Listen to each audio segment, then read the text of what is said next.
In this video, we're going to take a look at Inventor 2011 Assembly Enhancements. We'll start off by looking at a new set of constraint options. Here I'll start a normal constraint. I'll grab Insert. And as you can see, I can grab my normal selections here, type in my offset value. But down below, we have more options now. We can actually name our constraint as we're placing it. This is huge for people who like to rename their constraints. Now you don't have to do it as a separate operation. We can also set limits up for our design. So we can use our offset as a resting position and have a maximum and minimum amount for the constraint. You see when you highlight this, you have the name of the cylinder and a plus and minus behind it.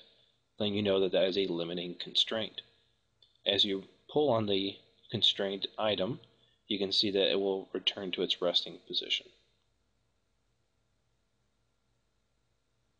Another great enhancement is the assemble command. This works very similar to the old alt-drag method of constraining components, but now you also have a mini toolbar to work with you as well.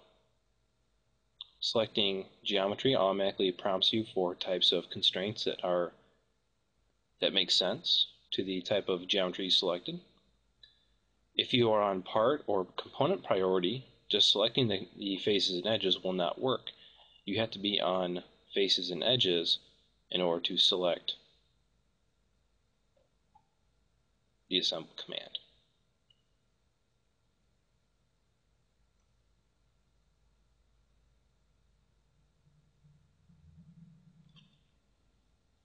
And as you select your faces and edges as you go along, you can also flip your options for the type that it's selected. So there it shows insert.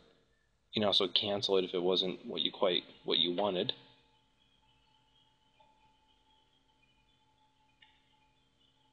Choose assemble. Just keep placing these together. Nice, quick, and easy.